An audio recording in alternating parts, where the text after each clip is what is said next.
ఈ వారంలో వృషభ రాశి వారికి 2వ స్థానంలో శుక్రుడు యోగిస్తున్నారు, బుధుడు యోగిస్తున్నారు. అలాగే జూన్ 2వ తారీఖు వరకు గురు యోగిస్తారు, శని యోగిస్తున్నారు లాభస్థానంలో. ఇది గ్రహస్థితి. వృషభ రాశి వారికి గురు బలం అనేది తగ్గబోతోంది. ఈ వారం నుంచి కొంచెం జాగ్రత్తగా ఉండండి. కానీ ధనపరంగా మాత్రం ఎటువంటి సమస్యలు అయితే ఉండవు.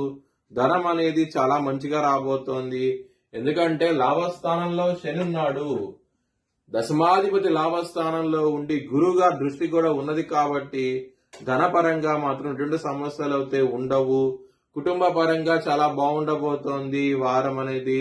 ఎటువంటి సమస్యలు అయితే ఉండవు. లవర్స్ కి చాలా బాగుండబోతోంది.